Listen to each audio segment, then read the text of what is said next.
After my second big surgery, I was out of it for a good 2 or 3 days, and I'm not even sure if I woke up before then. But when I did, I was in the intensive care unit, hooked up to even more machines than usual, and I had a nasogastric tube going up my nose and down my throat to my stomach. I couldn't move, I couldn't eat, and I couldn't really talk. Worst of all, I was bored out of my bloody mind. I had nothing to do. I couldn't focus enough to read, there was no television, no games, no nothing. So I slept a lot. But it's hard to get comfortable when you have a tube stuck down your throat like that, so I wanted to get it out as soon as possible.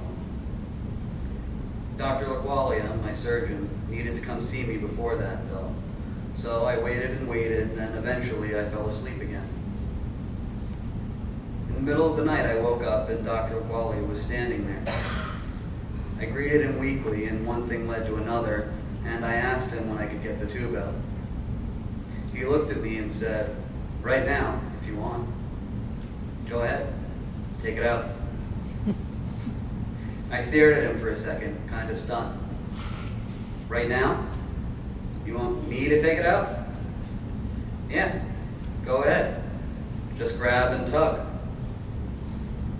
So I peeled the tape off my nose, took a deep breath, or as deep as I could with a fresh incision going most of the way around my torso and a tube running down my nose, and I tugged.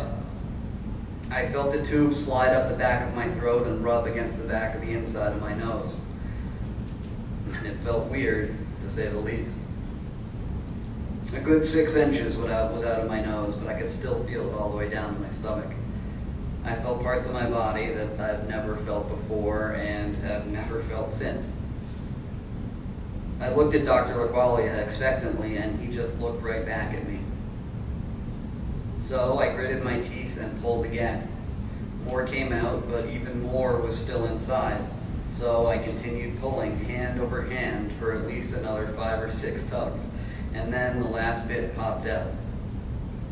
I gagged a little and my throat was raw and sore, but at least it didn't have a stupid tube going down it anymore, and I smiled. Of course, that made my throat hurt more, so I stopped. But before I knew it, I was back asleep again, and Dr. LaQualia was gone. I was never really sure why he had me do it to myself. I just sort of accepted it. Consciously, I felt kind of betrayed. Why couldn't he just help me out and do it for me? Subconsciously, though, I think I got the lesson. He was trying to show me that no matter how hard something was, I didn't always need someone to help me, to take care of me, to solve my problems for me.